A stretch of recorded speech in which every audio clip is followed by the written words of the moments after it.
Your BMW X5 E70 key fob for 2006-2013 non-comfort access models needs a new battery? It's a simple DIY fix. You'll typically need a CR2032 lithium battery and a small flathead screwdriver or plastic pry tool to avoid scratching the case. First, locate the seam between the key blade and the remote housing.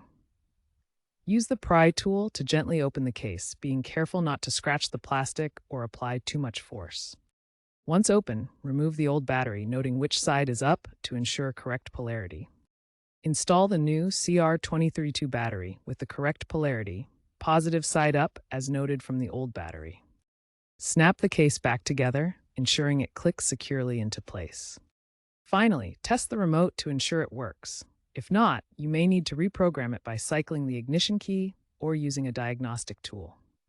If the remote doesn't work after replacing the battery, try reprogramming it. This can often be done by cycling the ignition key. Also, consider wearing anti-static gloves during the battery replacement to prevent damage to the key fob's electronics. Aftermarket rechargeable CR2032 batteries are available. If you're still having trouble, it might be time to consult a mechanic.